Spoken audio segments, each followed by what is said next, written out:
Nicolás, provincia de Buenos Aires. En esta jornada socioambiental estamos con uno de los ponentes, el doctor Roberto Lescano de Basavilbaso. Buenos días, doctor, y bueno, ¿cómo ve la situación de esta problemática socioambiental que tiene que ver con los agrotóxicos y los transgénicos? Bueno, buenos días. No, lo veo con preocupación por un lado, pero por otro lado también estoy viendo que la gente se organiza al ver que se sienten afectados, ¿no es cierto? Y bueno, y empiezan a alzar su voz y a sacar a la luz y a la superficie la problemática que está acarreando el uso cada vez más masivo de los agroquímicos en toda la zona donde se usa, ¿no es cierto? En toda la zona de la República donde se usa, como en el extranjero también, ¿no? Y los movimientos sociales se están haciendo cada vez más evidentes y buscando los mecanismos por los cuales puedan llegar a ser oídos o por lo menos producir un efecto suspensivo en las zonas donde están más afectados, ¿no es cierto? Dado que acá hay muy poca respuesta ninguna, hay prácticamente una ausencia total del Estado nacional, provincial y municipal en cuanto a cumplir y hacer cumplir la legislación y las normas vigentes en esta materia, ¿no?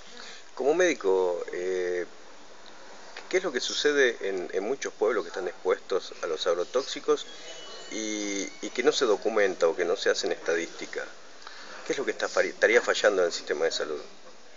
No, lo que está fallando en el sistema de salud es que no hay una estadística, digamos, eh, dada a luz por distintos motivos, ¿no es cierto? Una, por el mismo mecanismo de cómo llega el paciente, cómo se lo rotula, digamos, por así decirlo, o se lo ficha en los distintos centros de salud, hospitales o privados, ¿no es cierto? Y por otro lado, porque son pocos los casos que llegan en estado de necesidad, digamos, de una consulta o una consulta médica o una internación, ¿no es cierto?, por efectos agrotóxicos.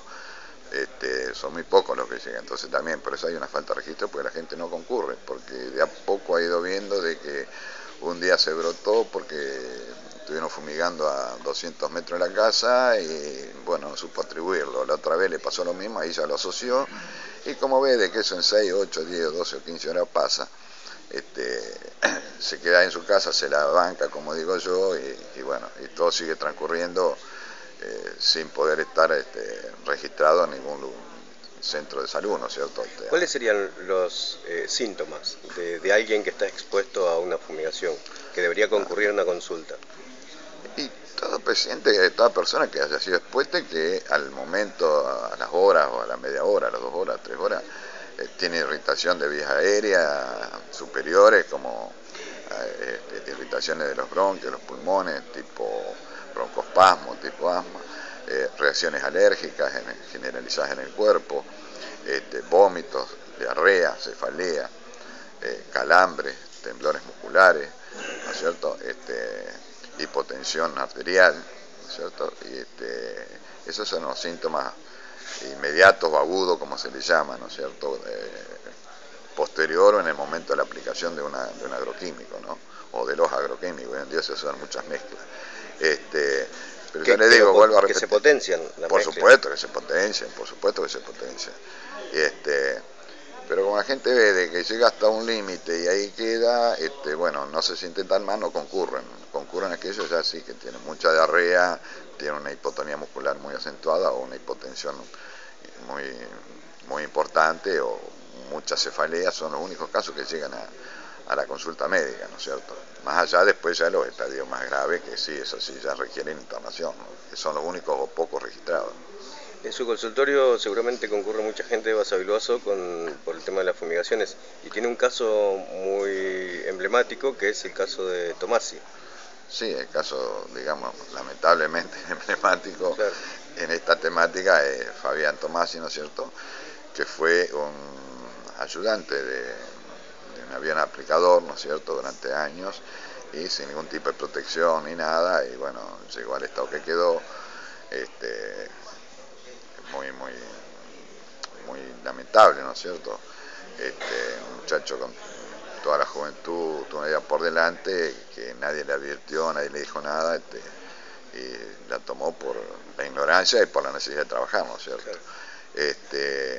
Y sí, concurren, pero últimamente están concurriendo de zonas rurales o pueblos vecinos mucho más chicos, ¿no es cierto? Y mucho más lejos, como Alberti, en el caso de Víctor. Que... Como Alberti, sí, ¿no? También, ¿no? Sí. Eso ni hablar. Ni hablar, pero ¿cómo es lo que uno ve. Estoy viendo algunos casos que están en estudio, que ya estarían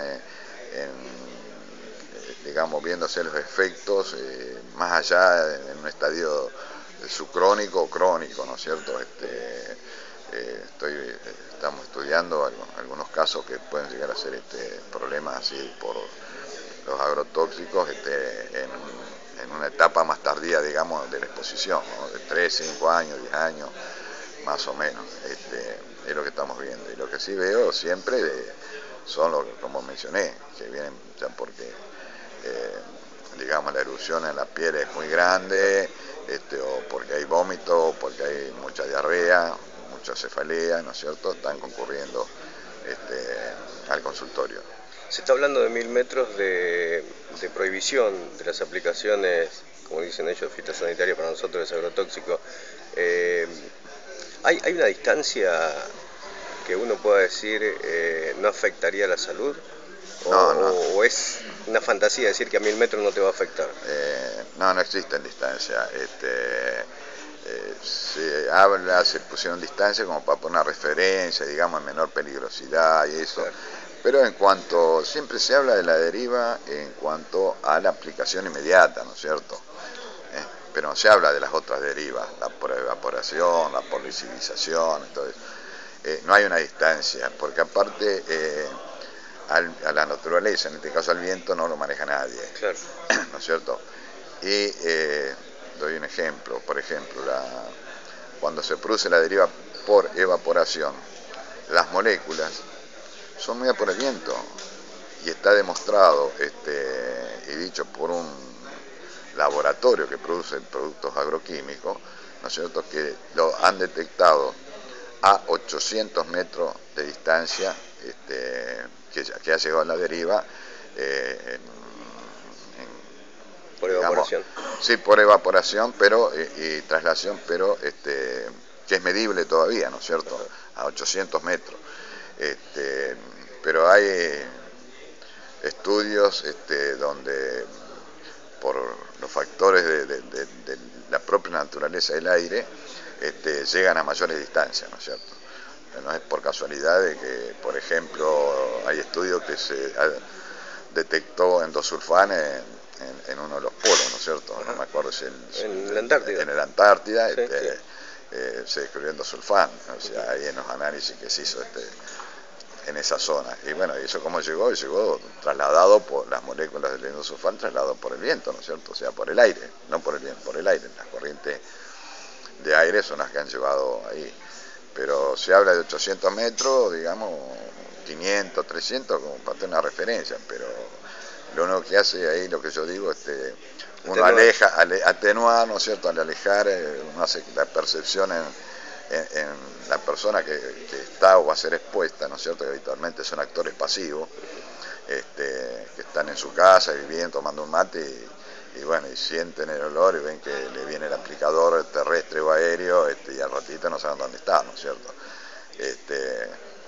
También entonces es eso que... atenúa claro, un poco psicológicamente, pero el efecto del agrotóxico no lo atenúa.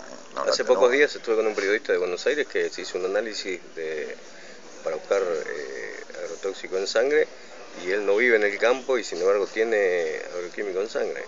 Sí, y se asocia al consumo de alimentos contaminados.